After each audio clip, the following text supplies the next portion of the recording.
1 mole of an ideal gas जिसकी atomicity नहीं बता रखी, बस इसकी हीट कैपेसिटी का सिंबल बता रखा है कि सीवी है। CV is molar heat capacity eight constant volume. Second step in any question of thermodynamics is process. Process क्या गिवन है यहाँ पे? ऐसा कोई प्रोसेस है जिसमें टेम्परेचर T1 से शुरू हो रहा है और फाइनली रीच कर रहा है till T2।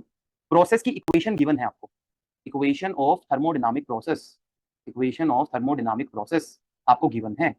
Connecting which and which thermodynamic parameter, किस किस पैरामीटर के बीच में इक्वेशन गिवन है ये? Entropy and temperature. ठीक है, एंट्रोपी एंड टेम्परेचर। देखो समझो गिवन क्या है, गिवन है entropy as a function of temperature. Entropy given है as a function of temperature. Okay, आपको निकालना है molar heat capacity of the gas as a function of its temperature varies. कैसे? मतलब सीवी का dependence on T. In option A आपको बताना है सीवी का, according to option A CV का dependence on temperature is this. Then option B में, option A या सी में यू नीड टू जज। ठीक है, ऑप्शन ए या सी में यू नीड टू जज, प्लस माइनस का डिफरेंस गिवन है। ओके, देन ऑप्शन बी और डी के अकॉर्डिंग, ऑप्शन आइदर बी और डी विल बी करेक्ट। इसके अकॉर्डिंग यू नीड टू जज कि कितना हीट इस प्रोसेस में ट्रांसफर हुआ है। डेल्टा क्यू निकालना है आपको, and it is alpha ln of, एक बार तो गिवन है T1/T2 और एक बार गिवन है अल्फा एलएन ऑफ T2, ऐसा कुछ। तो मतलब एक तो सीवी निकालना है, एक क्यू हीट निकालना है, डेल्टा क्यू। एंट्रोपी से ये दोनों चीजें आप लोग निकाल चुके हो कहीं ना कहीं एमसीक्यूज में, यस और नो? बहुत करे हैं नहीं करे आप लोगों ने क्वेश्चन? अच्छा चलो बताओ यार, सीवी का रिलेशन डेल्टा क्यू का रिलेशन क्या होता था यार? देखो CV is molar heat capacity. इसकी बिल्कुल जो बेसिक डेफिनेशन में पकड़ूं ना तो ये होगी, amount of heat required to raise the temperature by unit degree Celsius at constant volume per unit mole. ठीक है, अब क्योंकि यहाँ पे एंट्रोपी का जिक्र किया हुआ है तो डेल्टा क्यू की जगह अच्छा रहेगा मैं लिख लूं TDS, और इसको रीराइट कर लूं ऐसे P बाय में N del S by del T at constant volume. Given है आपको एंट्रोपी का डिपेंडेंस, गिवन है एंट्रोपी इज अल्फा बाय में T। If entropy is alpha by T तो what will be del S by del T? It will be minus alpha by में T square. एक power cut जाएगी, n given है 1 mole, since n is 1 mole so this will be minus alpha by में T। So therefore option A is correct and C is wrong. ठीक है, option A is correct, C is wrong. Then next, dq जो होता है वो TDS होता है, dq is TDS. So delta q will be integral dq. Temperature varies from T1 to T2. TDS, temperature varies from T1 to T2. Given है that entropy is minus alpha by T. So if entropy is minus alpha by T, ds will be plus alpha by में T square dt. Substitute करो इसको, T times alpha by में T square dt. 1 by T का जो integration होगा that will be ln of T. Limit लगाओगे T1 to T2 तो alpha ln of T2 by में T1। Option D is correct. ऐसे ही किया था आप लोगों ने जिसका हुआ था, सही है सर? नो? Yes sir. ठीक है, option A and D R correct, note कर लो इसको। देखो ऐसे एमएसक्यू फिर भी इजी रहते हैं क्योंकि इसमें देखा जाए तो टोटल आपको बस 2 ही एक्सरसाइज करनी थी, ए और सी में एक ही करेक्ट होगा, बी और डी में एक ही करेक्ट होगा। वो वाले एमएसक्यू ज्यादा टाइम कंज्यूमिंग होते हैं जिनमें चारों में डिफरेंट डिफरेंट एक्सरसाइज करके देखनी पड़ जाए। ठीक है, वो लेंदी होते हैं। 1 इज डन, थर्ड पे आते हैं अब हम। सर जैसे इसमें मोलर हीट कैपेसिटी सीवी दिया है तो मतलब ऐसे बोला नहीं गया है कि it is eight constant volume. You have a point महिमा, ठीक है, बिल्कुल पॉइंट है और ये क्वेश्चन जायज है कि सर इस क्वेश्चन में बोला मोलार हीट कैपेसिटी गैस की बताओ कौन सी, सीवी पूछा है, सीपी पूछा है, क्या पूछा है, तो you have a point. But देखो इस क्वेश्चन में ऊपर देखो, ऊपर सीवी को क्या बोल के एड्रेस किया गया है? Molar heat capacity. ठीक है, और पूछ क्या रहा है? पूछ भी मोलार, मतलब सीवी पूछ रहा होगा, मतलब although you have a point कि सर कौन सी मोलार हीट कैपेसिटी, तो वही मोलार हीट कैपेसिटी जिसका जिक्र ऊपर कर दिया। ठीक है, एक और चीज, मान लो ऊपर सीवी का जिक्र किया ही ना होता, फिर भी इसने लिखने में बस ये पूछा होता महिमा कि molar heat capacity of the gas is क्या। ठीक है, फिर तो आपको और ज्यादा डाउट हो जाता कि सीवी है या सीपी है। ठीक है, तो एस से सीवी भी निकल सकता है, सीपी भी निकल सकता है, दोनों निकाल के देखते हैं कौन सा मैच कर रहा है, ऐसे जज करते हैं।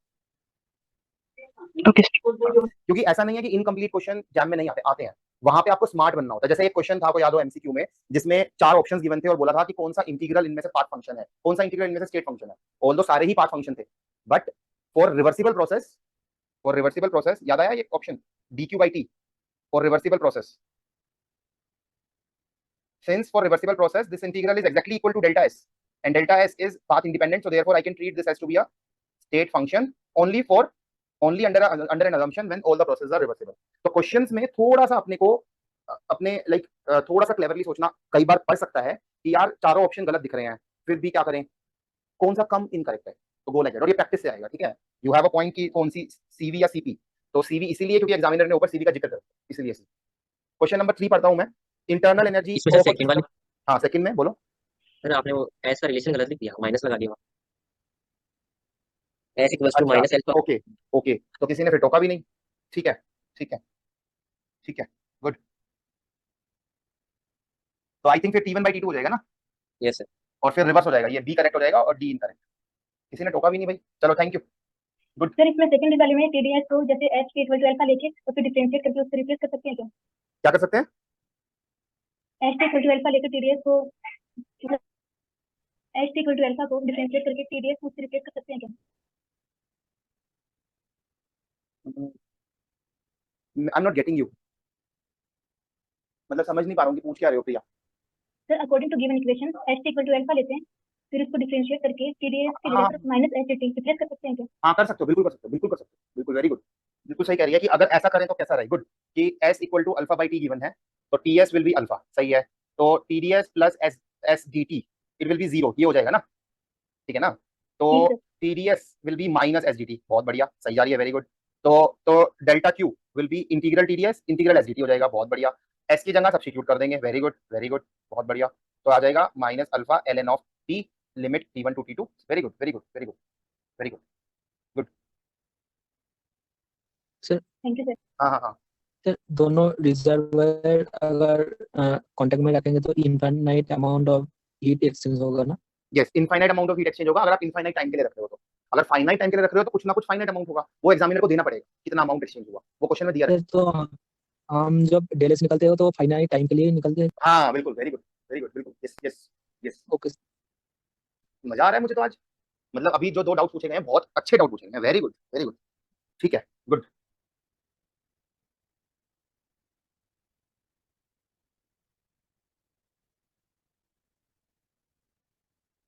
चलो question number 3, internal energy of a system is given to you, तो जो गिवन है मैं लिख लेता हूँ, किसी का हो पाया ये क्वेश्चन?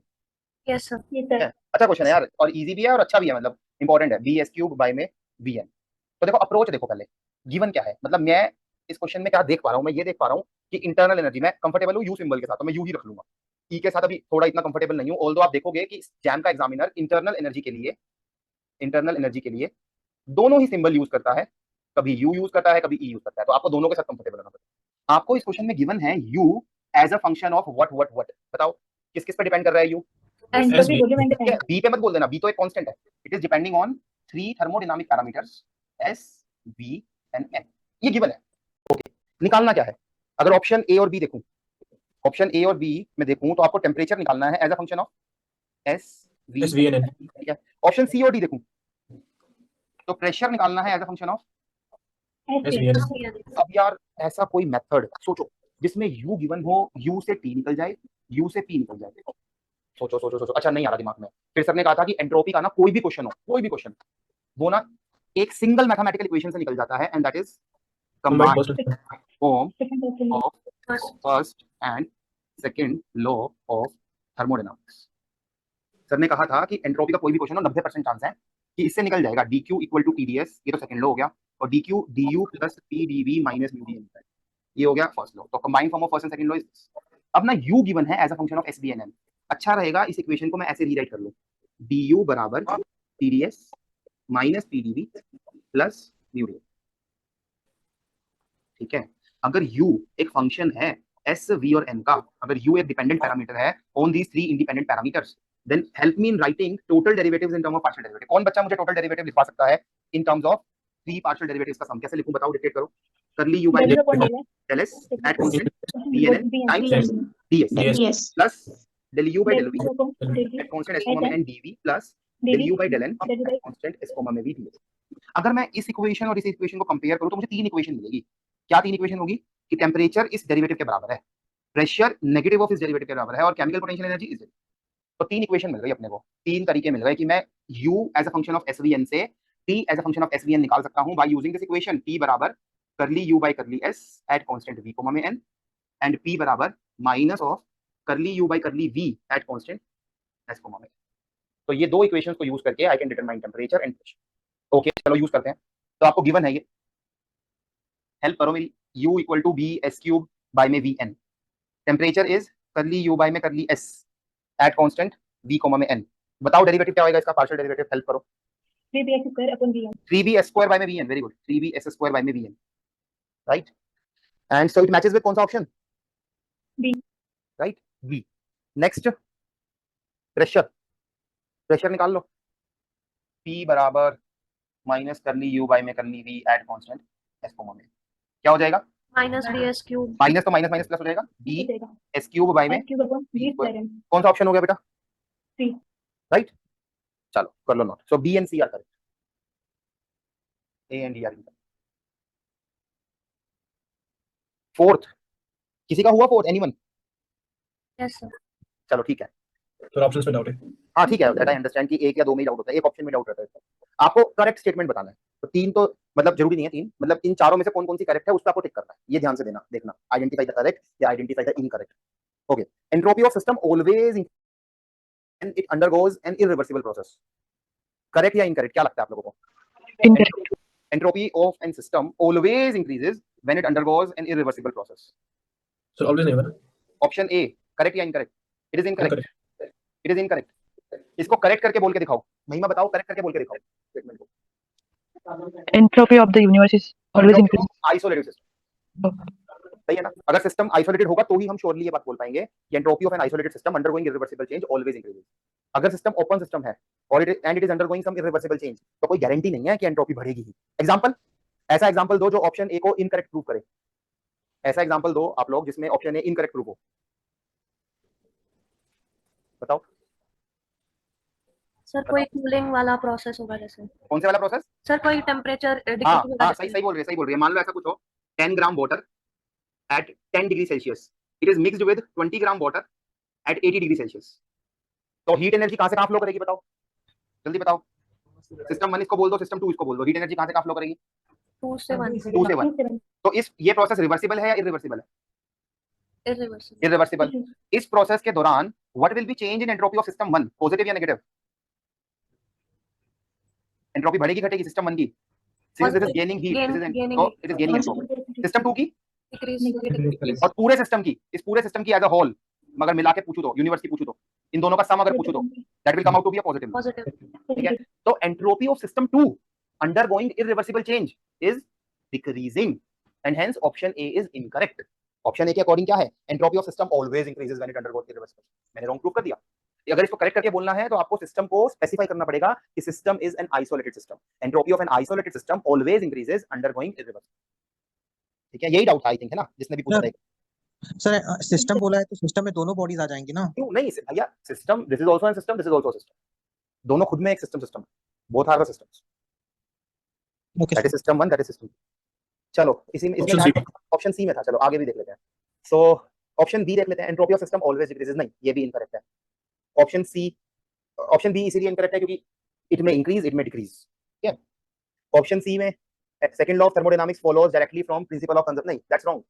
कंजर्वेशन ऑफ एनर्जी से कौन सा लॉ ऑफ थर्मोडायनामिक्स फॉलो होता है? कहां देखो, फर्स्ट लॉ ना, फर्स्ट लॉ के अकॉर्डिंग जितना भी हीट देंगे that is equal to amount of increase in the internal energy work done by the system on the surrounding and decrease in chemical potential energy due to number of particles exchange with the surrounding. So conservation of energy is reflected in first law, ना कि second law. ठीक है, second law is totally about entropy, it is about the direction of process, कि किस direction में process favourable होगा, किस direction में प्रोसेस अपने आप घटित होगा। मेरा प्रोसेस उस डायरेक्शन में अपने आप घटित होगा जिस डायरेक्शन में जाते हुए सिस्टम की एंट्रोपी बढ़े या घटे? बढ़े। आइसोलेटेड सिस्टम की एंट्रोपी बढ़े, उस डायरेक्शन में मेरा सिस्टम अपने आप घटित होगा। ठीक है, second law of thermodynamics states that entropy of an isolated system always increases undergoing irreversible change, all the processes taking place in this nature are irreversible. So zeroth law से शुरू करते हैं। Zeroth law tells us about temperature, tells us about thermal equilibrium. It tells us about कि when the two bodies are in thermal equilibrium, there won't be any flow of heat between them. It tells us about temperature. It introduces a thermodynamic parameter which is temperature. First law is about conservation of energy. जितना भी heat आप किसी system को दोगे, system उसको दो चीजों में यूज करेगा, अपनी खुद की एनर्जी बढ़ाने में और कुछ पॉजिटिव काम करने में on the surrounding, by expanding against surrounding, by pushing the walls. And third law, sorry second law is about the direction of the process. मेरा प्रोसेस उसी डायरेक्शन में घटित होगा जिस डायरेक्शन में एंट्रोपी सिस्टम की बढ़ रही है। अगर मैं एक वाटर के ग्लास में कुछ ड्रॉप ऑफ इंक्स डाल दूं तो वो अपने आप जैसे जैसे टाइम बीतेगा वो इंक के मॉलिक्यूल पूरे पानी को कलर कर देंगे, अपने आप कर देंगे। तो ये डायरेक्शन खुद ही फेवरेबल है, by nature it is favourable. Why it is favourable? Because mixing of two liquids results in increase in entropy. However reverse is not possible, कि इंक के मॉलिक्यूल्स पानी में मिला के रखे हुए हैं, ऐसा कभी नहीं होगा कि इंक के मॉलिक्यूल्स अपने आप सेपरेट हो जाएंगे from the water molecules. Why that is not possible? क्योंकि ऐसा करने में सिस्टम की एंट्रोपी घट रही है। वही प्रोसेस अपने आप घटित होगा। अगर मैं ये ठंडा पानी रेफ्रिजरेटर से निकाल के लाया हूं, तो जैसे जैसे टाइम बीतेगा पानी का टेम्परेचर सेम हो चुका होगा एज दैट ऑफ सराउंडिंग, ठीक है। Water lying inside this bottle would achieve thermal equilibrium with the surrounding air molecules. Heat energy will flow from surrounding to the water molecules until or unless पानी का temperature बढ़ के same ना हो जाए as that of the reservoir. And during this process, entropy of universe, entropy of system plus entropy of surrounding increases. That is why this process is carrying out on its own. However, उल्टा खुद ब खुद नहीं होगा। ऐसा नहीं होगा कि इसमें से हीट एनर्जी खुद बाहर निकल जाए और ये पानी ठंडा हो जाए, अपने आप नहीं होगा, right? So that is why that process is not favorable. Fourth, D, internal energy of an ideal gas depends on its temperature. सही है? It depends only on the temperature. Yes, sir. ठीक है, सही है, कोई दिक्कत नहीं। चलो, फोर्थ इज डन। 8th पे आ जाओ। सर 8 हो गया सर, मैंने गलती से बोल दिया। हो गया, चलो ठीक है, नो प्रॉब्लम। ये बताओ कुछ थोड़ा नहीं बहुत हुआ कॉन्फिडेंस आ रहा है? हाँ मैं करा दूंगा प्रिया, अभी कॉन्फिडेंस आ रहा है थोड़ा बहुत, कुछ 25% कॉन्फिडेंस आ रहा है, ये Yes, बताओ। sir. डिस्कस Yes, करो। sir. Yes, sir. ठीक है, चलो good sir. Good good good.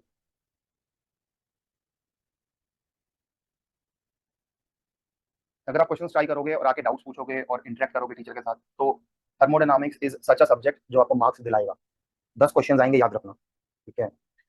10 में से 8 बना लोगे, और 2 क्वेश्चन जो अगर नहीं बनेंगे तो उन्हें छोड़ आओगे, नेगेटिव मार्किंग नहीं लेके आओगे, ठीक है। तो इसलिए ये स्कोरिंग रहता है, काफी स्कोरिंग रहता है subject. TS diagram of ideal gas is shown to you. Step number 1, system. System is ideal gas. Step number 2, process. Can you name the process? Anyone?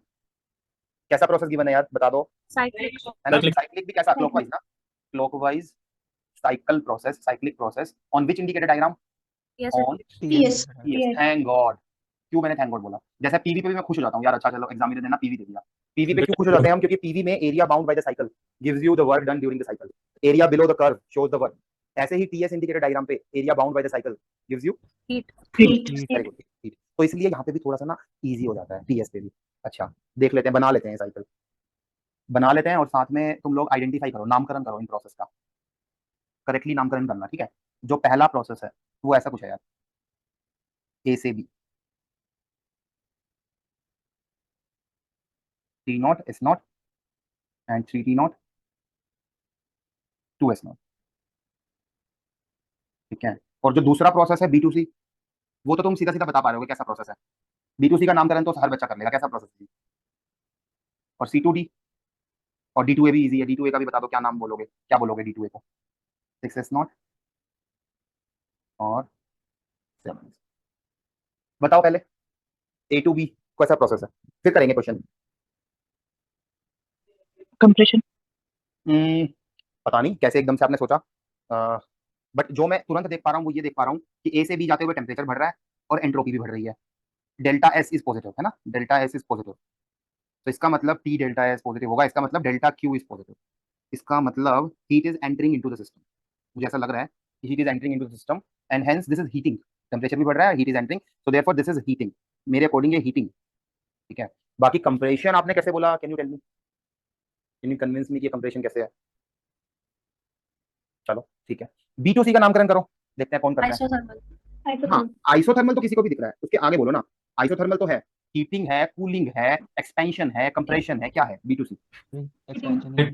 देखो आइसोथर्मल तो किसी को भी दिखाई पड़ रहा है, उसके अलावा बताओ यार Heating. Heating. कैसे बोल पा रहे हो? क्योंकि temperature constant, entropy is increasing, तो TDS पॉजिटिव, TDS पॉजिटिव मतलब heat is entering into the system, तो आइसोथर्मल हीटिंग है, सही है। और टेम्परेचर कांस्टेंट, अच्छा DQ is positive, delta Q is positive, heat is entering into the system. Temperature constant है, delta T 0 है, system ideal gas है, डेल्टा T का 0 होना इंप्लाई करेगा डेल्टा U कितना, Positive. तो सिस्टम आइडियल गैस है, क्योंकि सिस्टम आइडियल गैस है तो डेल्टा T 0 है तो डेल्टा U Zero. भी 0 होगा। फर्स्ट लॉ यूज करो, अगर डेल्टा Q पॉजिटिव है, डेल्टा U 0 है, तो work Positive. Positive. Work positive, सही है। अच्छा अगर वर्क पॉजिटिव है मतलब वर्क सिस्टम सराउंडिंग पे काम कर रहा है, इसका मतलब एक्सपेंशन या कंप्रेशन, Expansion. Expansion. सही है। तो नामकरण तो सही कर दिया हमने। अब तीसरा प्रोसेस देख लो भैया, तीसरा प्रोसेस है प्रोसेस C2D, बता दो अब ऐसे ही C2D क्या होगा? Heating. C2D में भी हीटिंग हो रही है, कैसे पता कर पा रहे हो? Entropy increase कर रही है. हाँ एंट्रोपी इंक्रीज, सही है, तो इसलिए TDS is positive, since TDS is positive so therefore DQ is positive and heat is being entering into the system and hence this is heating. C2D is also heat. D2A बता दो यार, बता दो D2A। Sir process Isothermal C2D, compression. Isothermal compression, सही है। Sir process C2D temperature decrease कर रहा है ना। हाँ बिल्कुल, देखो टेम्परेचर भले ही डिक्रीज कर रहा हो बट इसको ऐसे सोचा करो कि इनफाइनाइटेसिमल चेंज में क्या हो रहा है। अगर मान लो मैं बहुत एक छोटा सा स्ट्रिप काट दूं यहाँ पे, तो इस स्ट्रिप के लिए क्या हो रहा है बताओ।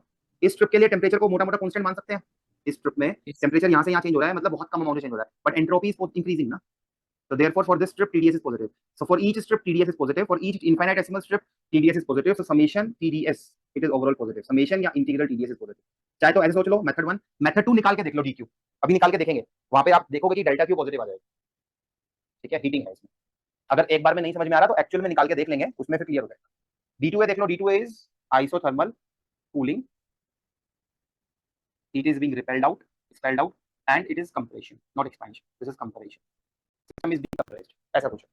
इतना समझ लिया हमने क्वेश्चन को। देखो मेरा स्टेप वही रहा, क्वेश्चन को मैंने स्टार्ट नहीं करा अंटिल और अनलेस मैंने अपने दोनों स्टेप कर लिए। Step number 1 was system, step number 2 is my process. मैंने प्रोसेस को ढंग से बैठ के समझ लिया था। अब मैं क्वेश्चन करना शुरू करूंगा। अब क्या क्या पूछ रहा है देखते हैं।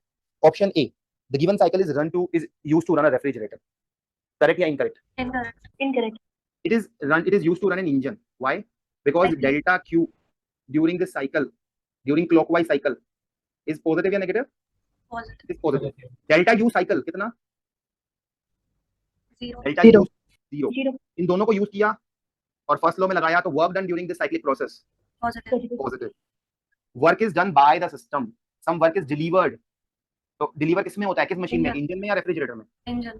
तो this is Engine. An engine, this is not a refrigerator. अगर ये रेफ्रिजरेटर होता तो ये साइकिल हमने बनाई होती एंटी क्लॉकवाइज, क्योंकि ये क्लॉकवाइज साइकिल है इसलिए ये रेफ्रिजरेटर नहीं है। चलो आगे देखो, option B, the total amount of heat that is entering into the system. कैसे निकालोगे? कई Area मेथड है, enclosed. ठीक है। जैसे मान लो मुझे ये निकालना है delta q A to B, तो इसको निकालने का पहला मेथड, मेथड नंबर 1, एरिया से निकाल लूंगा। एरिया बिलो द कर्व, ये ब्लैक एरिया निकाल, कितना होगा ये? हाफ इंटू में सम 40. Of the parallel sides, T not plus 40 T not. Not, 40 not हो जाएगा, times this S distance not. S not. So therefore it is 2 T not S not. T not S not. दूसरा method भी है, and that is integral method, Integral TDS. TDS integral. ठीक है, उसके लिए आपको इस लाइन की इक्वेशन निकालनी पड़ेगी, इक्वेशन ऑफ दिस पाथ। कैसे निकालोगे equation of process A to B? बताओ। T Equation of minus T not over में S minus S not equal to T not minus T not by में 2 S not minus, S not. कितना आ गया यार? 2 T not by S not आ। So T बराबर T not times 2 T not by S not into में S minus. So ये आ जाएगा 2 टी नॉट बाई में S not times s and minus का y equal to mx plus 3। Slope is positive, intercept is negative. इसको यहाँ substitute कर दो, सब्स्टिट्यूट दिस हियर, क्या बन जाएगा ये? 2 T not by S not बाहर, s times D S, limit goes from S not से टू एस, माइनस का टी नॉट बाहर, D S, limit goes from S not से टू एस। करवाओ ये इंटीग्रेशन करवाओ, बताओ क्या आ रहा है? 2 T not by S not, S square by 2 आएगा, लिमिट लगाओगे तो 4 माइनस 1 3 एस नॉट स्क्वायर हो जाएगा, minus 3 minus T not S. So you are left with 3 T not S not minus T not T S. not S not. तो 2 T not S not आ गया। Long method से answer आ गया with positive sign, खुद ब खुद। यहाँ पे सिर्फ अमाउंट आया था पॉजिटिव, हमने खुद सोच के लगाया था। This is method 1 and this is method 2। B2C की बात करें तो कैसे करोगे? Method 1, Area under the. हाँ निकाल लो, वो तो तुरंत दिख रहा होगा सबको। एरिया अंडर द कर्व क्या होगा, T not S not. है ना? इस रेक्टेंगल का एरिया क्या होगा? 4 एस नॉट इंटू में 3, है ना? तो कितना हो गया? Delta Q B2C 4 S not into में, सही है ना? Yes sir. 12 हो जाएगा ना? Yes sir. ठीक है। दूसरा मेथड क्या है यार? Integral, TDS. Limit goes from 2 S not से 6 S not. टी बराबर कितना, कितना है टी इसमें? इसकी इक्वेशन क्या है? टी बराबर है constant 3 T not, T not. 3 T not बाहर आ जाएगा, लिमिट लगा दो, वही आ गया ना? Yes. 12 T not S not. ऐसे ही C2D देख लो भैया, C2D में मेथड 2 से कर लो सीधा। अगर आपको नहीं समझ में आता कि heat is being absorb, method 2 से कर लो। मेथड 2 क्या है? इसकी इक्वेशन निकालो भाई। Here it is 3 T not comma में 6 S not, here it is T not comma में 7 S not. So T minus 3 T not by में S minus 6 S not equal to T not minus 3 T not by में 7 S not minus 6 S not. कितना हो जाएगा? Minus 2 T not by में S times S minus 6 S not equal to T minus 3 T.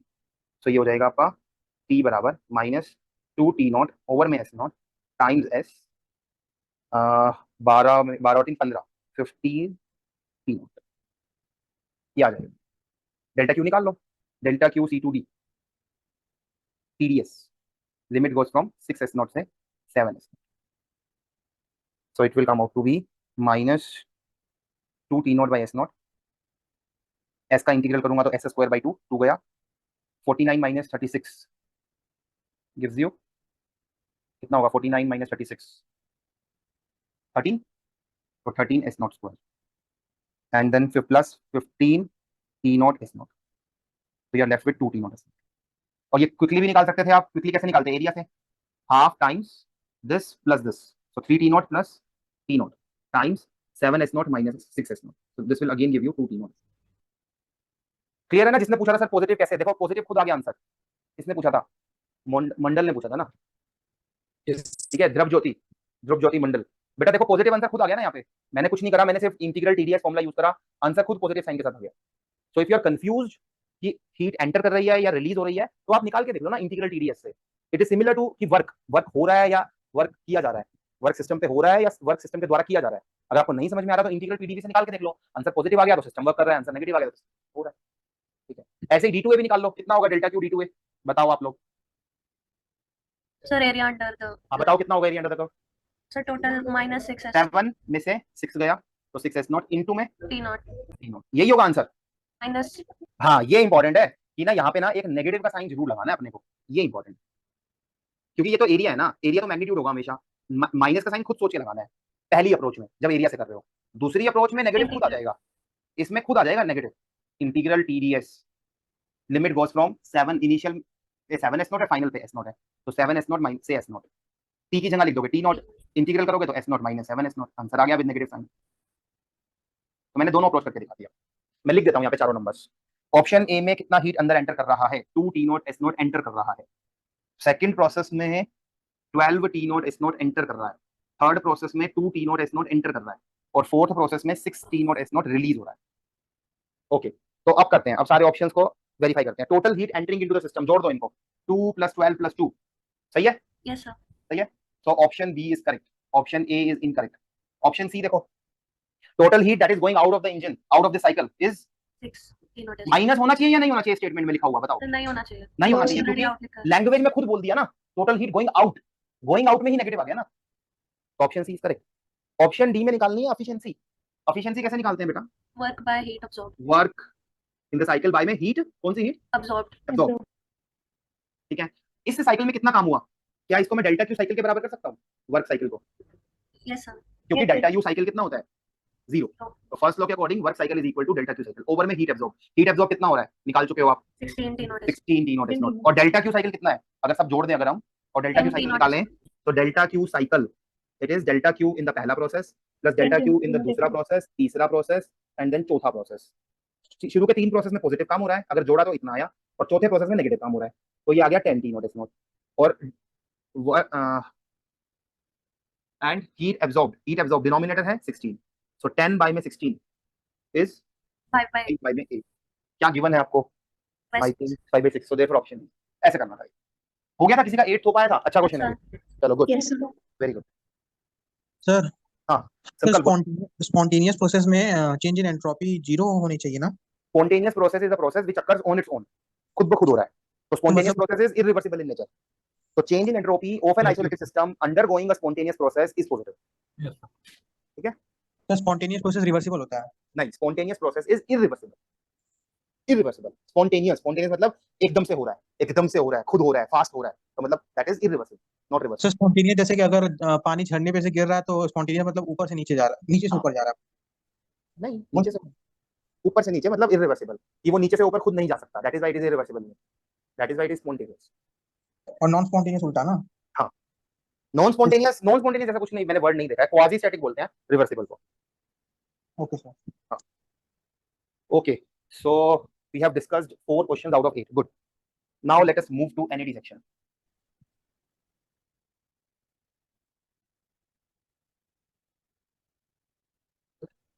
Entropy increase कर रही हो तो उसे स्पॉन्टेनियस बोल सकेंगे। एंट्रोपी अगर किसी सिस्टम की इंक्रीज कर रही है और वो सिस्टम आइसोलेटेड है, तो yes that process is spontaneous, that is irreversible, बिल्कुल। Entropy of universe. हाँ यूनिवर्स बोल लो या आइसोलेटेड सिस्टम, बात एक ही। फिर 6 का ए ऑप्शन करेक्ट होना चाहिए sir. Sixth MSQ, Yes, sir. MSQ की Yes, बात sir. कर रहे हो? Okay, Yes. which of the following is are correct? A option, if the entropy of universe increases, if the entropy of process increases, then process must be spontaneous. तो भाई देखो, universe is an isolated system, point number 1, and if entropy is increasing, तो क्या ये guarantee है कि process must be irreversible? क्या इसको वायलेट करते हुए, can you give an example? इस ऐसी बात को वायलेट करते हुए अगर मैं एक सिंगल एग्जांपल भी दे दूं तो ये इनकरेक्ट हो जाएगा। Since there is no such example, so therefore this is correct, this is correct option, option A is correct, बिल्कुल 6 का ए इज करेक्ट।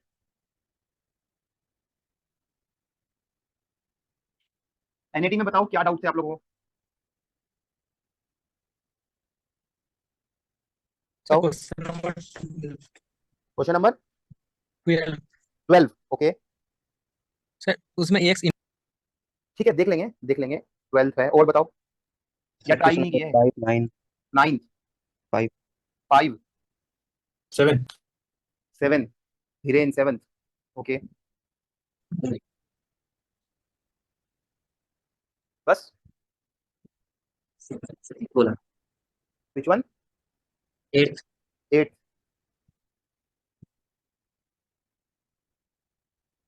कोई है यहाँ पे जिसके 16 में से 14 15 16 13 14 15 16 लग गए हो?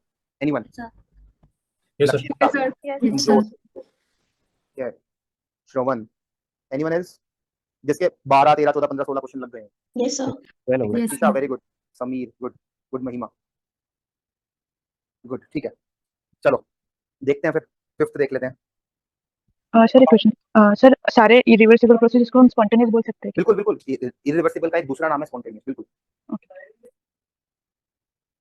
Question number 5th, the heat required to convert 1 gram of ice at 100, 1 gram of water at 100 into steam at 100 at STP is कितना? If entropy of water at boiling point is this and at 100% steam temperature is this। देखो आपको निकालना है इस process में 1 gram water at 100 degree Celsius is converted to 1 gram steam at 100। यहां से यहां जाने में कितना हीट देना पड़ेगा इन कैलोरीज, ये निकालना है अपने को, ठीक है। और गिवन क्या है? गिवन है एंट्रोपी इनिशियली जब वो वाटर फॉर्मेट में था, it is given to you, कौन सा कर रहे हैं? 5th कर रहे हैं ना। It is given 0.31 calorie per kelvin,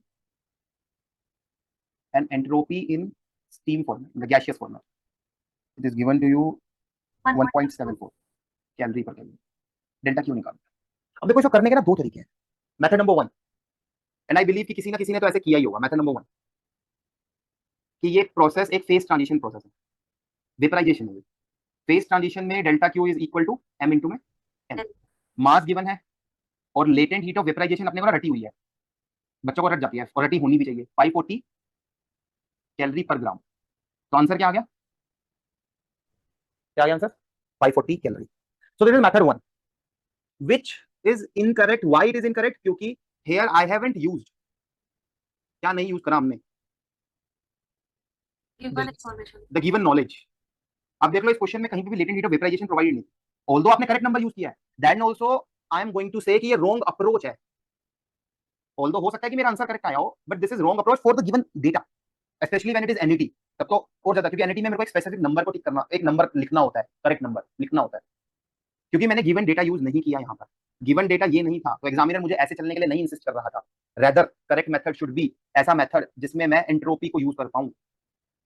DQ जो होता है वो टीडीएस होता है, तो जो डेल्टा क्यू होगा वो इंटीग्रल डीक्यू होगा, इंटीग्रल टीडीएस होगा। ये एक ऐसा प्रोसेस है which is taking place at constant temperature, which is taking place isothermally, सही है। So therefore temperature is constant, it will come out of the integral. Temperature is not 100, it is 373, और ज्यादा precisely करूं क्योंकि ये NET है तो it is 373.15 integral DS S1 से S2, so this will give me 373.15 Kelvin into में S2 minus S1 1.74 minus 0.31 calorie प्रति केल्विन, तो 373.15 into में 1.43 आंसर आ जाएगा आपका कैलोरीज में। तो this is the correct approach students. कोई है यहाँ पे जिसने मेथड 1 यूज कराओ? ईमानदारी से बताओ, ठीक है। It is answer is 533.60 45 calories. So depending on the examiner क्या पूछ रहा है, up to कितना decimal place, मैं आंसर टिक कर दूंगा, up to 1 decimal place पूछ रहा है, so I'm going to, my answer should be 533.6. Are you getting it? Yes or no student? समझ में आ रहा है कि मेथड 1 भी करेक्ट है, बट यहाँ पे मेथड 2 के साथ चलेंगे हम लोग. 533.6 सर इसमें टेम्परेचर कांस्टेंट दिया है अपने को. दिया नहीं है टेम्परेचर, हाँ दिया है, होता ही है. हाँ तो सर इसको पहले वाली जो एंट्रोपी है उसके साथ डायरेक्ट मल्टीप्लाई कर देते हैं और फिर दूसरी वाली एंट्रोपी के साथ डायरेक्ट एक्चुअली में वही मल्टीप्लाई. तो किया है, वही तो किया है. अगर देखा जाए तो यही तो है, T इनटू में एंट्रोपी ऑफ फाइनल फेज मतलब vapours minus entropy of water, यही तो किया है. बिल्कुल.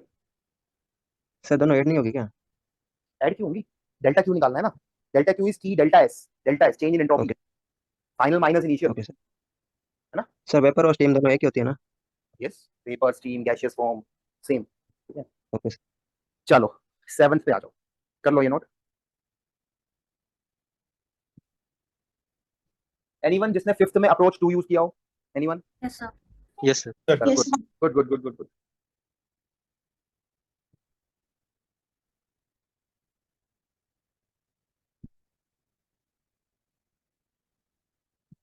सेवंथ जैसा क्वेश्चन मैं एक टॉपिक में करा नहीं चुका, जिसमें मैंने आइस -10 से चालू किया था और वेपर्स तक गए थे हम. कराया था ना मैंने या नहीं कराया था? Yes, sir. इसमें सर आंसर नहीं आ रहा है मेरा, मतलब वो फ्लो तो लिख लिया था. हाँ लेकिन ठीक है, कोई दिक्कत नहीं है, आंसर देख लेते हैं.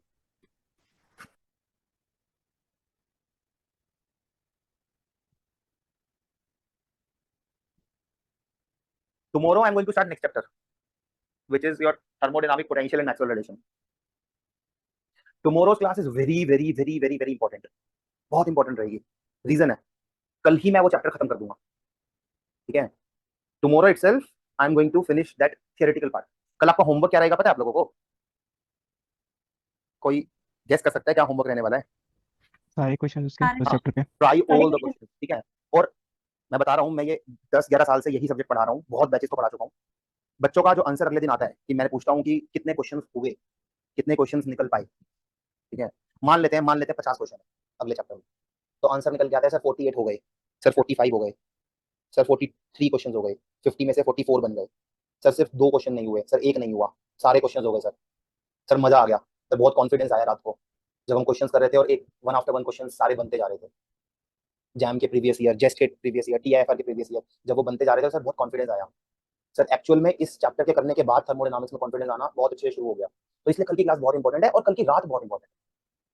ठीक है, तो मतलब वीकेंड टाइम रखना अपने शेड्यूल में, ये सोच के बैठना क्लास में कि 9:30 बजे क्लास खत्म होगी, उसके बाद खाना वगैरह खा के अपने को 4 घंटे, 3 से 4 घंटे लगेंगे और हम देने हैं अपने को, वो बहुत जरूरी है. तो आज मेरा 14th लेक्चर है, 13th है.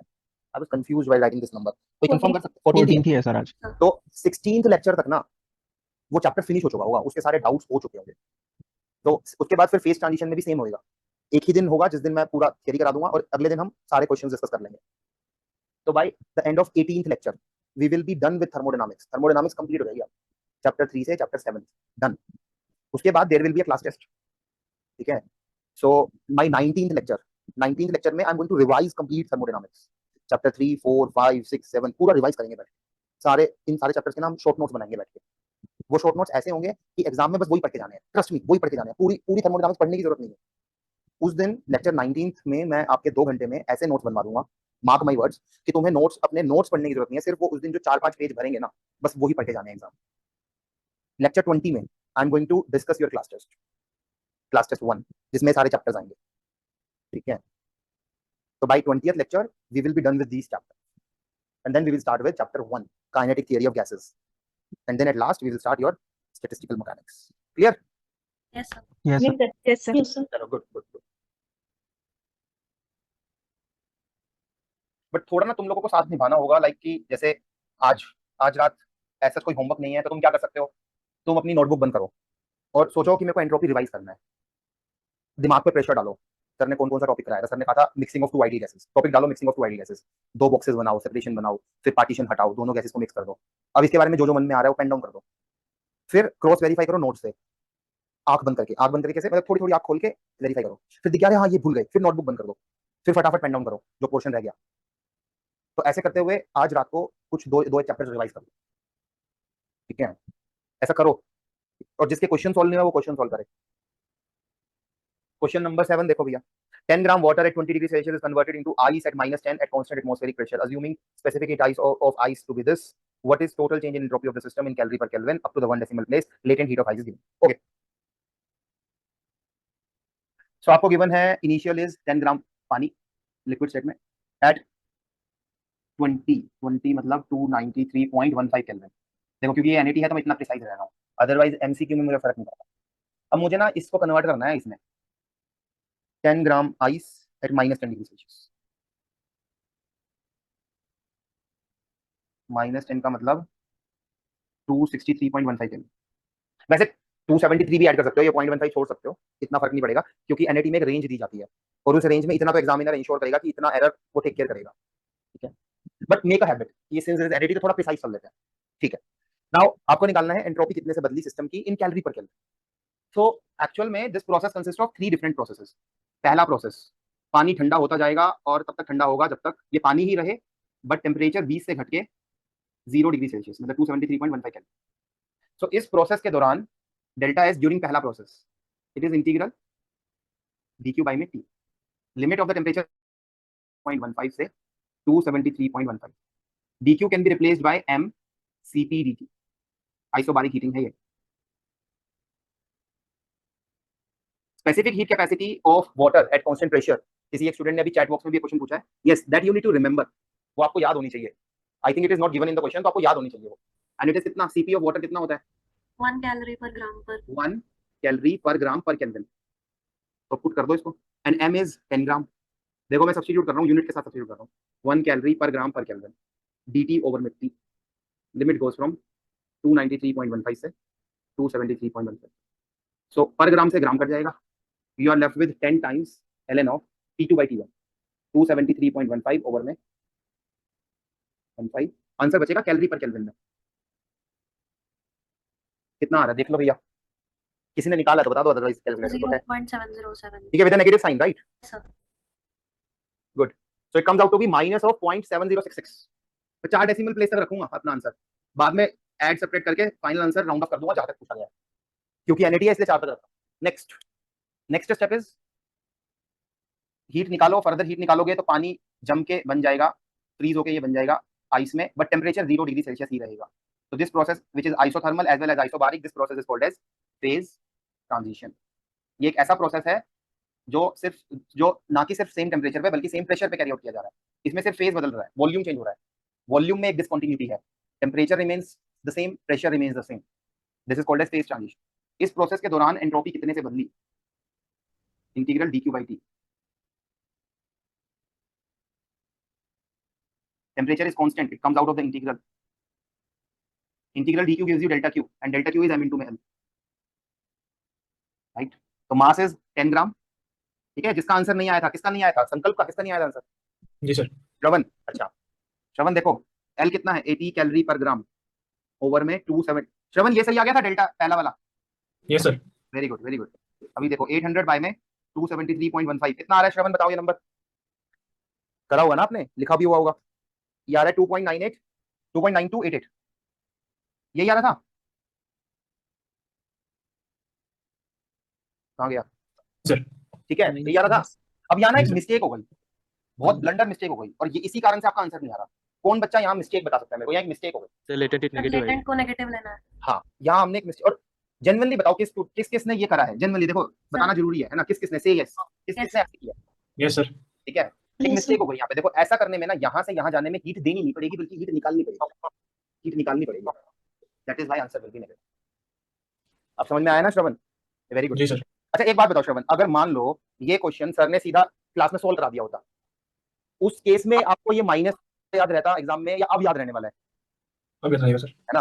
दैट इज व्हाई ये कंसेप्ट हमेशा वर्क करता है बेटा, कि पहले कुछ बच्चों को 10-20 क्वेश्चन दे दो स्ट्रगल करने के लिए, कुछ ना कुछ मिस्टेक्स करेंगे, अगले दिन आप डाउट पूछेंगे, और फिर जब उनको पता लगेगा हाँ यार ये एक मिस्टेक, एक सिली मिस्टेक हो गई मुझसे, तो probability of a student committing mistake, that repeated mistake in the exam reduces. इसीलिए वो स्टूडेंट ये रेस जीतेगा जो घर पे खुद ट्राई करेगा, स्ट्रगल करेगा, ठीक है, उसके चांसेस कम है यहाँ पे स्कोर करने के, जो सिर्फ ये डाउट सुन रहा है। श्रवण ये मिस्टेक एग्जाम में ना करे, इसके चांसेस ज्यादा है, क्योंकि ये इसका डाउट था जो सॉल्व हो गया। देन प्रोसेस 3 में सिंपल ऐसे निकाल लोगे, हाँ सर अब तो हो जाएगा, ठीक है, m cp ln of t final by T initial. बस फर्क ये होगा श्रवण कि mass will be 10 gram but CP will be now of ice, क्योंकि अब आइस बन चुकी है और आइस गिवन है, इसकी गिवन है, अदरवाइज रटी भी होनी चाहिए आपको 0.5 कैलोरी पर ग्राम पर केल्विन, ln ऑफ 263.15 ओवर में। मैं निकाल लेता हूँ एग्जैक्ट ये number for the sake of completion. कितना आ रहा है 10 इंटू में 0.5 इंटू में ln ऑफ 263.15 डिवाइड बाय में, this number comes out to be minus of 0.1865 calorie per kelvin. So now if I add all these four numbers, 0.7066 plus 2.9288 plus 0.1865. So delta S during all the three processes, which is sum of these, comes out to be कितने decimal तक बताना था अपना answer? 1 decimal. 1 तक, तो answer हो गया -3 point. कर लो नोट।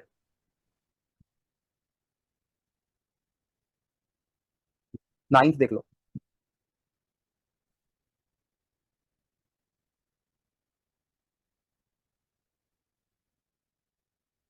अच्छा 7 से 9 से पहले 8 देखिए। N atoms of an ideal gas are enclosed in a container of volume V. Volume of the container is changed to 4 V naught while keeping the total energy constant. Entropy of the gas in units of N kb ln 2 is कितना?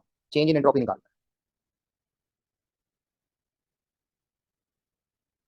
किसने पूछा है question? 8 बताओ यार, unmute करो, इतना क्या interact करो, अदरवाइज फिर स्किप करते हैं अगर किसी का डाउट ही नहीं है तो। 9th में चलते हैं, कोई दिक्कत नहीं है। 9 देख लो। 9 किसने पूछा है? अनम्यूट करो। यस सर, मैंने पूछा। मैंने, समीर ने, ठीक है। चलो देखो Sameer, in a thermally insulated container 0.01 kg of ice at 273 Kelvin is mixed with 0.1 kg of water at 300 Kelvin. Neglecting the specific heat capacity of the container, change in entropy of the system in joule per Kelvin on attaining thermal. इसमें answer नहीं आया होगा ना आपका? Yes sir, match नहीं हो रहा। ठीक है, बट आंसर मैच नहीं होगा, बट क्वेश्चन कैसे करना है तो पता ही होगा। हाँ सर। चलो देखो,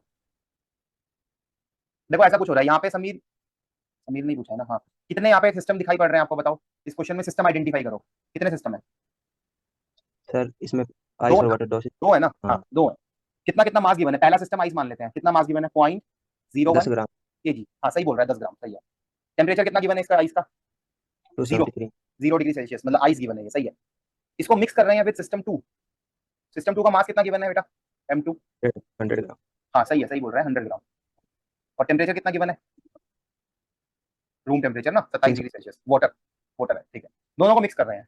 आपको निकालना है एंट्रोपी इस पूरे सिस्टम की कितने से बदली, delta S of the complete total system combined system कितने से बदली। मतलब आपको समीर पहले डेल्टा S1 निकालना होगा और फिर डेल्टा S2, दोनों को जोड़ देना। हीट एनर्जी कहां से कहां फ्लो हो रही है? फ्रॉम वाटर टू आइस, और जिसकी वजह से delta S of system 1 negative या पॉजिटिव, कैसा आएगा? डेल्टा S1 नेगेटिव आएगा, पॉजिटिव आएगा? It will come out to be positive. Delta S2 will come out to be negative. Overall इन दोनों का जोड़, क्योंकि ये प्रोसेस इरिवर्सिबल है, कैसा आएगा बेटा? पॉजिटिव। ठीक है, चलो निकाल लेते हैं। सो ये निकालने से पहले अपने को ये निकालना होगा कि ये हीट का फ्लो कब तक चलेगा। ये हीट का फ्लो कब तक चलेगा बेटा? जब तक सर एक टेम्परेचर बीच में आ जाएगा, है ना, TF। बीच का टेम्परेचर ना आ जाए, ठीक है। कोई फाइनल टेम्परेचर TF ना आ जाए, जो कहाँ लाई करेगा? T1 और T2 के बीच में लाई करेगा, ठीक है। सो वो निकालने के लिए आप क्या कहेंगे? Amount of heat gained by system 1, it will be equal to amount of heat lost by system 2। सही है। सिस्टम 1 कितना हीट गेन कर रहा है? सोचो क्या होगा जब जैसे जैसे हीट आएगी, पहले आइस के साथ क्या होगा? आइस पहले कन्वर्ट होगी वाटर में, और फिर जब सारी आइस वाटर में कन्वर्ट हो चुकी होगी, उसके बाद क्या होगा? एक टेम्परेचर आएगा सर, इंक्रीज होगा temperature. It will start increasing its temperature. तो दो प्रोसेस होंगे, ठीक है। तो पहले तो ये 10 ग्राम वाटर आइस में कन्वर्ट होगा। 10 ग्राम वाटर को आइस में कन्वर्ट करने के लिए कितना हीट चाहिए? m इंटू में L is latent heat 80 calorie per gram. तो ये तो वो हीट है which is required to melt it. उसके बाद क्या होगा? दूसरा प्रोसेस सिस्टम 1 के साथ, उसका टेम्परेचर बढ़ना स्टार्ट होगा। तो 10 ग्राम इंटू में specific heat capacity which is 1 calorie per ग्राम पर केल्विन इंटू में change in temperature TF minus 273 kelvin. Right, समझ में आए? m इंटू में L plus m times C water times delta, ये हो amount of heat gained by system 1। What will B amount of heat lost by system 2? क्या होगा वो? m C water delta T। मास कितना गिवन है? 100 ग्राम। Specific heat capacity water की क्या होती है? 1 कैलोरी पर ग्राम पर। टेम्परेचर कहां से कहां बदल रहा है? टेम्परेचर माइनस शुरू में 300 था और फिर फाइनली कितना हो गया? TF तो किस में से क्या घटाऊं? 300 माइनस TF ठीक है, मेरा क्वेश्चन है कि यहाँ पे मैं TF माइनस 300 लिखूं या 300 माइनस TF लिखूं? 300 माइनस TF रीजन क्या है? रीजन क्या है समीर? सर अमाउंट है तो बड़े, पॉजिटिव वेरी लेंगे। गुड, अमाउंट है, क्योंकि सर आप अमाउंट की बात कर रहे हो, मैग्नीट्यूड, तो मतलब बड़े में से छोटा घटाओगे, सही है, गुड, सही है यार, सीख गया है तो वेरी गुड। निकाल लो फिर, 800 तो ये हो जाएगा plus 10 TF minus 2730 equal to 300 30,000 ना, हाँ 30,000 माइनस 100 TF, ऐसा जोड़ दो, 110 TF तो यहाँ आ गया, 30,000 प्लस 2730 माइनस 800, कितना आ रहा है देखो, ये सही कर रहा हूँ ना मैं, कुछ मिस्टेक तो नहीं कर रहा? डिवाइडेड बाई में 110, आंसर आ गया 290.72। Anyone who can confirm this number कि हाँ यही आ रहा था सर मेरा? Yes, sir. ठीक है, so Sameer this is the final temperature, सही है ना? ये डाइजेस्ट भी हो रहा है ना, देख लो ये पानी के टेम्परेचर से कम है और आइस के टेम्परेचर से ज्यादा है, डाइजेस्ट हो रहा है ना ये बात समीर? Yes sir. तो फाइनली बीकर में क्या पड़ा होगा समीर बताओ? फाइनल स्टेट में बीकर में क्या पड़ा होगा? वाटर कितना ग्राम? 110 ग्राम किस टेम्परेचर पे? 290.72 सही है, सही है। अब अपने को डेल्टा S1 और डेल्टा S2 निकालना है, ठीक है? तो डेल्टा S1 निकाल लेते हैं पहले सिस्टम 1 के लिए। बताओ सिस्टम 1 के साथ क्या घटना घटित हो रही है, क्या हो रहा है उसके साथ? सिस्टम 1 पहले 10 ग्राम आइस हुआ करता था, कितने टेम्परेचर पे? 273 केल्विन पे।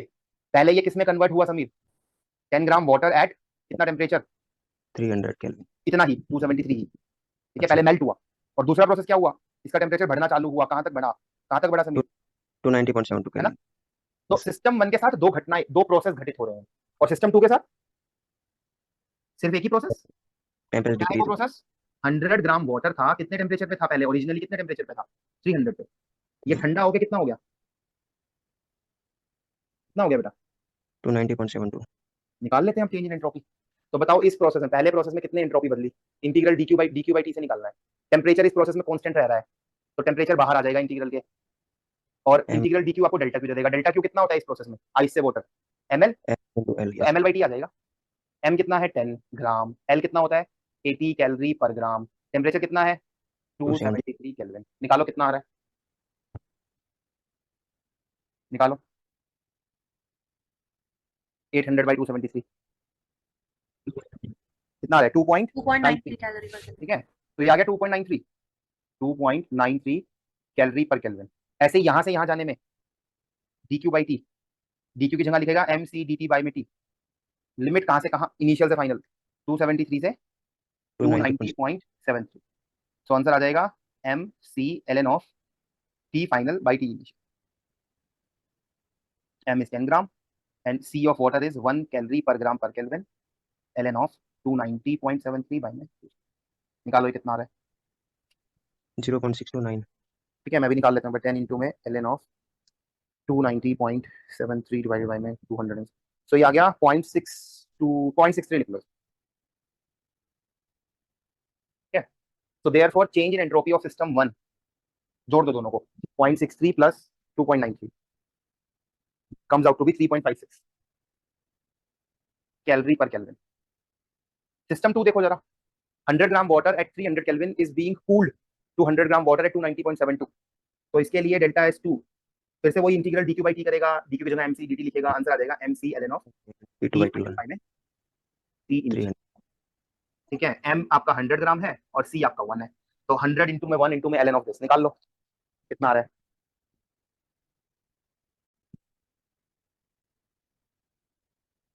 ये आ गया -3.14 yes sir. Calorie per kelvin. तो डेल्टा एस यूनिवर्स कितना आ गया, निकाल लो, दोनों को जोड़ दो इन नंबर्स को, 3.56 माइनस 0.42 आ गया yes calorie per kelvin, 0.42 calorie per kelvin, 0.42 आएगा।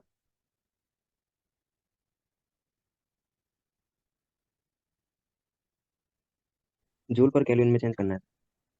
सही निकाला है ना मैंने, कुछ मिस्टेक्स तो नहीं किया ना? हाँ वो तो ठीक है, वो मुझे पता है। आंसर को आपको मल्टीप्लाई करना पड़ेगा, फाइनल आंसर को जो भी आया है 0.42 को बाय 4.18, तो 1.7556।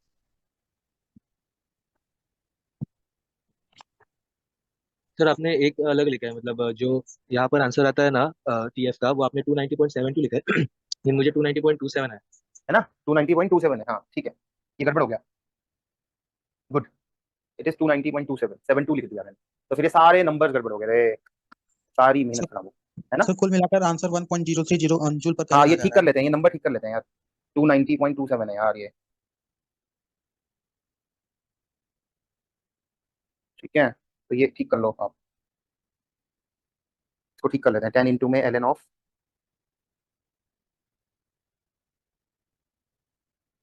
तो 0.61 आएगा यहाँ पे, तो इनको जोड़ो, 2.93 प्लस 0.61 gives you 3.54, ऐसे ही यहाँ पे भी करेक्ट करो।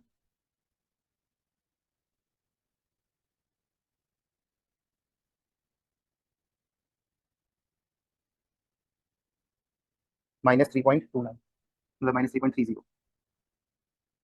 तो जो आंसर आया है वो है 1.04, 1 वो 0.24 आंसर आ गया, 0.24।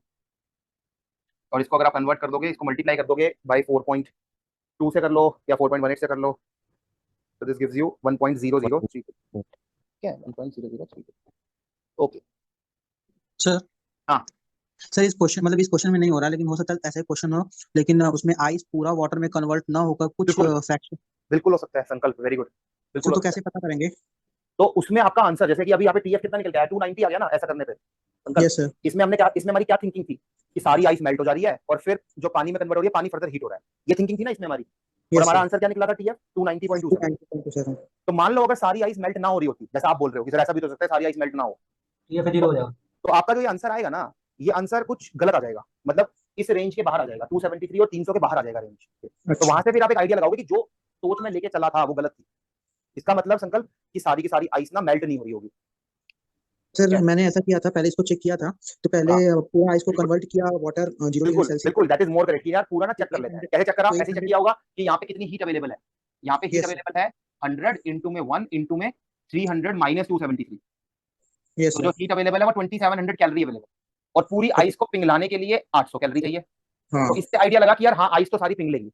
Very yes good sir. Very good very good very good, ठीक है, गुड। 12th किसने पूछा है, अनम्यूट करो। Yes sir. ठीक है, धीरेन, ओके, एंड ध्रुव ज्योति, ठीक है। 12th अच्छा क्वेश्चन है यार, किसी का हुआ 12th? Yes sir. 12th हो गया, very good very good. Anyone else? Purushottam Yes, का sir. भी हो गया, good good good good. Amanjot, very good. Yes, अगर sir. 12th हो गया ना, तो फिर तो बहुत सही है, फिर तो बहुत सही जा रहे हो आप लोग, वेरी गुड, अच्छा क्वेश्चन।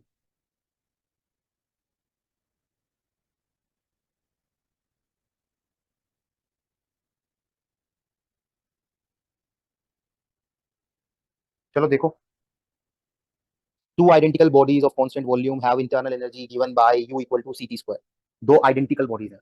आइडेंटिकल बॉडीज से मेरा मतलब है कि अगर एक की हीट कैपेसिटी C1 है तो दूसरे की भी हीट कैपेसिटी C1 है, हीट कैपेसिटी सेम है। अगर एक बॉडी आयरन की बनी हुई है तो दूसरी भी आयरन की बनी हुई है। दो आइडेंटिकल बॉडीज का मतलब होता है कि दोनों की हीट कैपेसिटी सेम है। बॉडी 1 एंड बॉडी 2, दो आइडेंटिकल बॉडीज गिवन है, बॉडी 1 एंड बॉडी 2, रिजर्वॉयर्स नहीं गिवन, बॉडीज गिवन है। दोनों के लिए जो इंटरनल एनर्जी का एक्सप्रेशन है वो ये है, U बराबर CT स्क्वायर, U बराबर CT square. C is constant, T is temperature। Initial temperature दोनों बॉडीज का T1 और T2 गिवन है, T1 greater than T2, hot body and cold body। both these bodies are used as source of work by connecting them to a Carnot heat engine। Carnot word काट लो, ये कभी Carnot हो सकता है? ऐसा engine जो दो बॉडीज के बीच में ऑपरेट हो रहा हो, क्या वो Carnot हो सकता है? नो। नो तो Carnot वर्ड काट लो। And bring them to a common final temperature, work delivered अगर इतना है तो व्हाट इज x? कोई इंजन है जो इससे हीट उठा रहा है, कुछ वर्क कर रहा है, कुछ मैक्सिमम काम करके दे रहा है, कार्नो नहीं है पर ये, और कुछ हीट रिलीज कर दे रहा है। सो इसका जो वर्क का एक्सप्रेशन गिवन है that is C times T1 minus T2 की पावर 2 बाय में x। You need to tell what is x, मतलब पहले देखा जाए तो वर्क ही निकाल। Okay, so how to proceed? अच्छा रहेगा कि अगर मैं पहले CV निकाल लूं, U से CV निकालना आसान है, कैसे निकलेगा? सर ऐसे भी तो कर सकते हैं, dq equal to du plus pdv, तो du बाई dt करके ऐसे निकलेंगे। बिल्कुल बिल्कुल बिल्कुल कर सकते हैं, अभी आते हैं। बट PdV में क्या करोगे? Sir since volume is d constant, constant volume है तो 0 हो है ना, तो PdV बिल्कुल बिल्कुल बिल्कुल बिल्कुल बिल्कुल सर एक्चुअल में du वही है, को एक्चुअल में वही है, सही है, गुड। और DU को आप लिख सकते हो CB dt, सही है। सो 2c capacity eight constant volume, good, it is delta Q by delta T at constant volume. which is further equal to delta U by delta T at constant volume. So delta U by delta T at constant volume, it would come out to be 2 times C times T. So CV1 is 2CT and CV2 is also 2CT. The heat capacity of both the bodies are 2 times C times T. It is temperature dependent.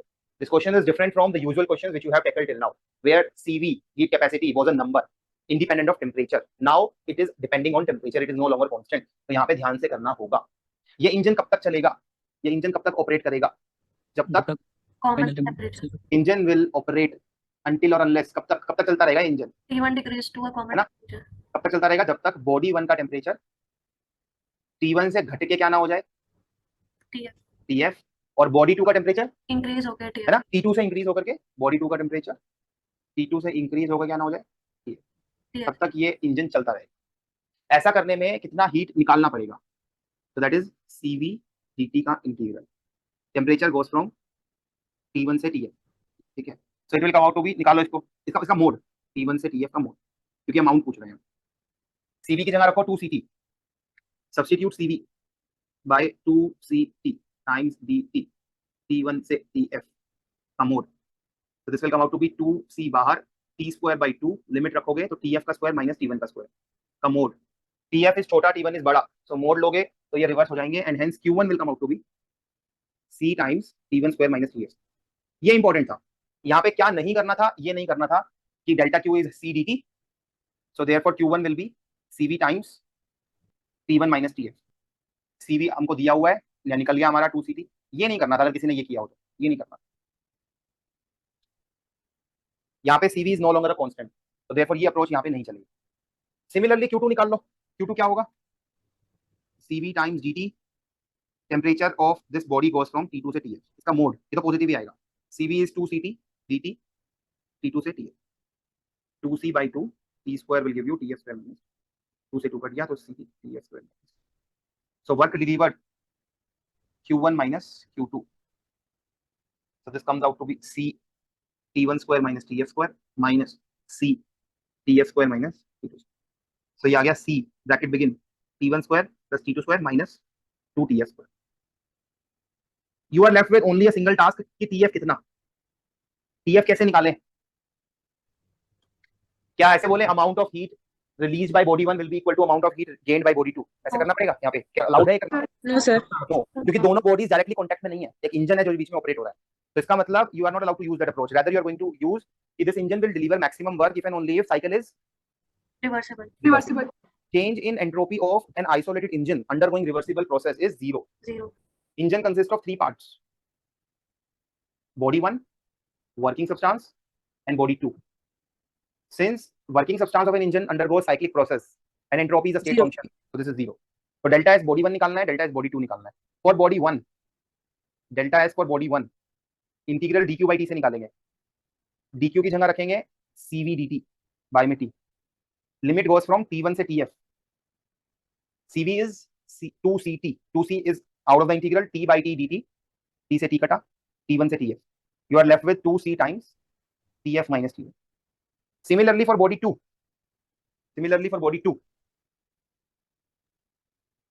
delta S for body 2 integral dq by t, limit goes from t2 to tf.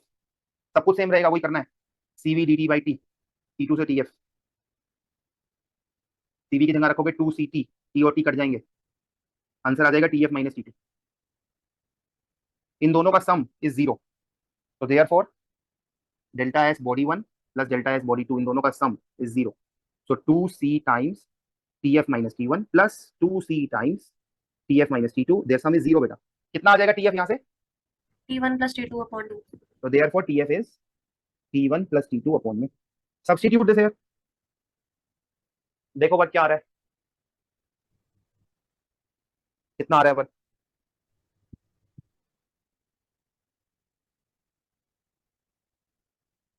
देखो कितना आ रहा है work.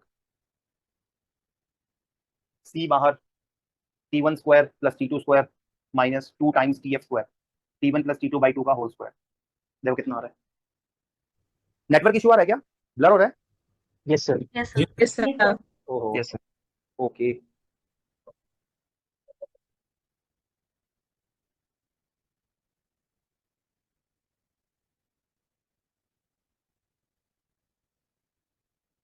कुछ दिखाई पड़ रहा है या थोड़ा बहुत दिखाई पड़ रहा है? मैनेज हो जाएगा? Yes, sir. जी सर। ठीक है, ठीक है। So now it's too bad. t1 square plus t2 square minus t1 square plus t2 square minus 2t1 t2 by में 2. So you are left with t1 square by 2 plus t2 square by 2 minus minus plus हो जाएगा plus t1 sir वो Plus plus ही plus रहेगा 2 होगा. हाँ ये plus ही होगा, ठीक है, प्लस होगा, प्लस होगा, प्लस होगा, सही है, सही है। तो यहाँ नेगेटिव का साइन है, तो ये आ जाएगा c times t1 square plus t2 square minus 2t1 t2 by में 2. परफेक्ट स्क्वायर बन जाएगा ये, t1 माइनस t2 का परफेक्ट स्क्वायर बन जाएगा बाय में 2. तो if you compare this with this, x आ जाएगा, तो x इज 2, ऐसे करना था, तो देयरफॉर x इज 2. सर इसमें कहीं वर्क डन मैक्सिमम तो नहीं लिखा था? हाँ मैक्सिमम मतलब सही बात है, करेक्ट कर लो इसको, कार्नो वर्ड काट लो और ऐसा लिख लो हीट वो इंजन परफॉर्मिंग मैक्सिमम वर्क. बिल्कुल सही बोल रहा हो, engine performing maximum work. Otherwise ये क्वेश्चन नहीं होगा, ठीक है. अगर मान लो मैक्सिमम वर्क हम नहीं मान के चलेंगे तो ये क्वेश्चन बनेगा ही नहीं, कर ही नहीं पाओगे इसको सॉल्व. Okay sir. ठीक है, अब एमसीक्यू पे आ जाते हैं हम लोग, ठीक है. एमसीक्यू सेक्शन बता दो आप लोग, क्या क्या डाउट है आपको? समझ आता है?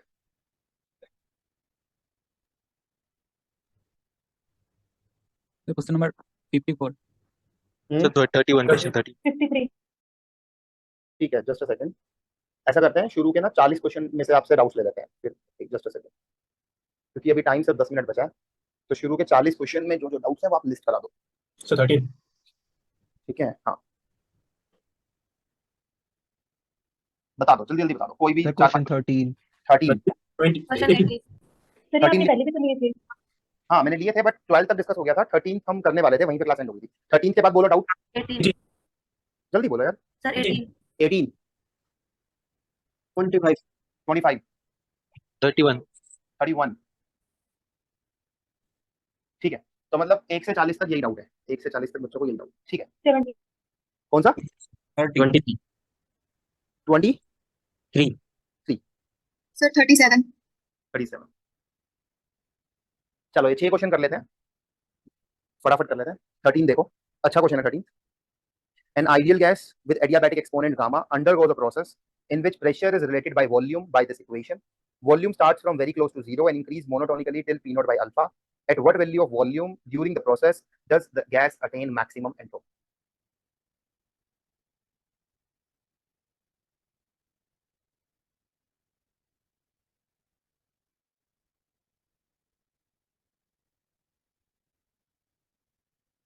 सबसे पहले सिस्टम बताओ, जिसने पूछा है क्वेश्चन, सिस्टम बताओ क्या गिवन है, बोलो. सर आइडियल गैस ही गिवन है. आइडियल.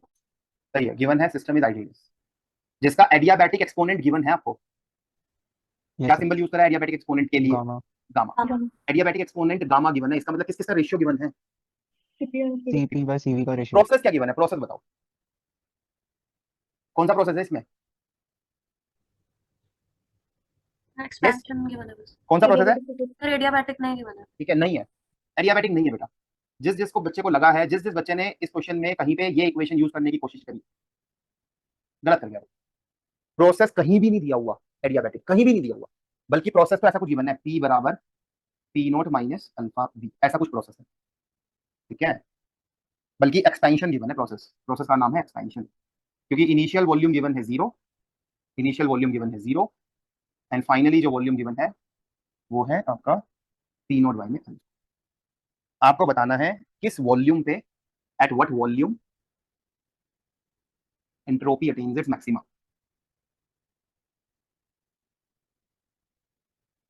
किस वॉल्यूम पे एंट्रोपी मैक्सिमा अटेन करेगा, किस थर्मोडायनामिक पैरामीटर पे कोई थर्मोडायनामिक पैरामीटर अपना मैक्सिमा या मिनिमा अटेन करेगा. ऐसे क्वेश्चन चैप्टर 3 में ट्राई किए हैं, शुरू के क्वेश्चंस थे, यस और नो? यस सर इस पे Yes, मैक्सिमा sir. होता है ना, तो इसमें कुछ Yes, स्टेप्स sir. होते हैं. स्टेप नंबर 1, ये क्वेश्चन तभी कर पाओगे जब किसको किसका फंक्शन लिख पाओगे. एंट्रोपी को एंट्रोपी को एक वॉल्यूम का फंक्शन लिख तो पाएंगे. स्टेप नंबर 1 एंट्रोपी को लिखो as a function of volume. Step number 2 क्या निकालो, first order derivative, first order derivative. उसको कर दो 0 के बराबर. फिर स्टेप नंबर 3 चेक जो करो, वैल्यू आएगी उसको पुट कर दो. हाँ जो वैल्यू आएगी उसको चेक करो कि वहां पे ये नेगेटिव आना चाहिए, तो हम कहेंगे कि ये फलाना फलाना volume is point of maximum. Maximum. ये स्टेप्स है. ठीक है, चलो स्टार्ट करते हैं. क्या बता रखा है मैंने, कोई भी क्वेश्चन एंट्रोपी का लग जाएगा with first combined second combined form में TdS बराबर dU plus PD. Minus mu D N. Number of particle का कोई जिक्र नहीं किया गया इस क्वेश्चन में, कहीं पे भी जिक्र नहीं किया नंबर ऑफ पार्टिकल का, तो इसका मतलब क्या रहा होगा, नंबर ऑफ पार्टिकल कांस्टेंट रहे होंगे, कांस्टेंट डी एन 0, तो इस टर्म का कोई जिक्र नहीं है। सही है। आइडियल गैस है तो डी क्या होगा, NCVDT NCVDT सही है। टेम्परेचर को नीचे ले जाओ जरा, पी बाई टी की जगह लिख सकते हो NR V NR by V, है ना। अच्छा देखो यार, मुझे ना एंट्रोपी को वॉल्यूम के टर्म में एक्सप्रेस करना है, मुझे डीएस बाई डीवी निकालना है, डीएस डीवी। सही है, बस ये दिक्कत है, ये डीटी से मुझे छुटकारा पाना है। डीटी की जगह किसी तरह डीवी आ जाए तो बात बन जाएगी, डीटी की जगह डीवी, डीटी की जगह डीवी कैसे लाऊं, आइडियल और गैस बात इक्वेशन को डिफरेंशियल है ना, form. Use ideal gas equation in differential form, use ideal gas equation in differential form. Ideal gas equation क्या है, PV equal to NRT, differential form में क्या है ये, PDV plus VDP is equal to equal to NRDT. NR DT. तो यार ऐसा करो ना, इसको ना आर से तो मल्टीप्लाई कर लो और आर से डिवाइड कर लो, तो एन आर डी टी की जगह आप लिख सकते हो P D we plus V D P. तो ये इक्वेशन क्या बन जाएगी, देख लो, D S equal to C V by में R T, C V by में R T, P D we plus V D P plus N R D V by में क्या। ठीक है, अब एक दिक्कत और हो गई, हम डी टी की जगह लाना चाह रहे थे डीवी, बट एक दिक्कत हो गई, एक चीज और आ गई, डीपी और आ गया, डीटी से छुटकारा पाना था बट डीपी और आ गया। सर ये अब दूसरी मजा नहीं आया, इन्फॉर्मेशन यूज करेंगे है ना। जो हमें देखो गिवन है सही सही दिमाग चल रहा है कि अभी तक हमने क्या यूज किया है, किसकी नॉलेज यूज करी है, सिस्टम सिस्टम की। की एक एक टूल और है, एक नॉलेज और है अभी आपके पास, दैट इज प्रोसेस। प्रोसेस। तो इस प्रोसेस की इक्वेशन से आप लोग निकाल लोगे DP in terms of DV. आपको गिवन है process P equal to P not minus alpha V, तो डीपी क्या हो जाएगा बता दो, माइनस अल्फा डी। पुट कर दो, शुरू कर दो। So therefore DS will be, therefore DS will be CV by में आर। यहां बताओ जरा, बाद में लिखना, पहले बताओ पी बाई टी की जगह क्या लिखूं, NR by V। है ना, एन आर बाई में वी। सो आर से आर कट जाएगा, सो ये ऐसी कुछ बन गई N C V d V by में वी। पहली टर्म नहीं बन गई N C V d V by में। दूसरी टर्म देखो, सीवी बाय में R T times V, d P की जगह आ गया माइनस अल्फा डी। या ठीक है, वी बाई टी की जगह क्या लिखे, एनआर बाई पी लिखें, बट अगर एनआर बाई पी लिख दिया, अगर एनआर बाई पी लिख दिया, हाँ एनआर बाई पी लिख सकते हो, तो पी को सब्स्टिट्यूट करना पड़ेगा P not by alpha V. ठीक है, और यहाँ पे क्या आ जाएगा plus N R d V by. पहली और तीसरी टर्म को कंबाइन करके कुछ लिख सकते हो, यस सर, क्या, NCPDV N by C V. P PV by में वी। ठीक है, और यहाँ पे आ जाएगा माइनस अल्फा सीवी बाई में आर, वी बाई टी की जगह क्या लिखोगे, एन आर बाई में पी डी। ठीक है, तो आर से आर कट जाएगा, पी की जगह क्या लिख सकते हो in terms of volume, P minus is alpha V. P not minus, P is P not minus. So बेटा ये आ गया, so therefore ds comes out to be equal to, अगर dv मैं कॉमन ले लूं इन सब में से, तो ये आ जाएगा n टाइम्स cp बाय में v माइनस अल्फा cv या अल्फा n cv बाय में p not minus alpha v times dv। अपने को पॉइंट ऑफ मैक्सिमा या मिनिमा निकालने के लिए ds बाई dv 0 के बराबर करना था, तो ds बाई dv सीधा आ गया, ds बाई dv ये आ गया n cp बाय में v minus alpha n cv by में p नॉट माइनस अल्फा। इसको 0 के बराबर सब्स्टिट्यूट कर दो, देखो क्या आ रहा है, एन सी पी बाई में वी बराबर alpha N C V by में, एन से एन कर दिया, C P by C V gamma है गिवन है, alpha V times P not minus alpha. Volume निकालना है, वॉल्यूम वाली टर्म कलेक्ट कर लो, P not times gamma equal to alpha V plus alpha V gamma, alpha V common 1 plus gamma P not gamma, तो we equal to P not gamma over में alpha times 1 plus. Option कौन सा देख लो,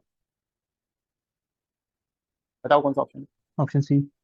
ठीक है, जिसने पूछा था क्लियर हुआ, यस और नो, जी सर, Yes, इससे sir. क्लियर हो गया। कर लो, नोट कर लो, अच्छा क्वेश्चन है ये, इसमें काफी स्टेप्स ऐसे हैं जो काफी क्वेश्चंस में यूज करने पड़ रहे हैं। ठीक है, 13th is done from my side, 18th आप पे आते हैं, 18th क्वेश्चन।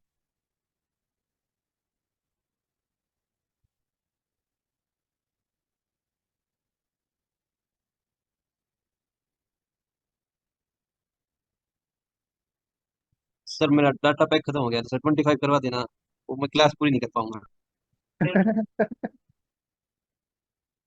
ठीक है,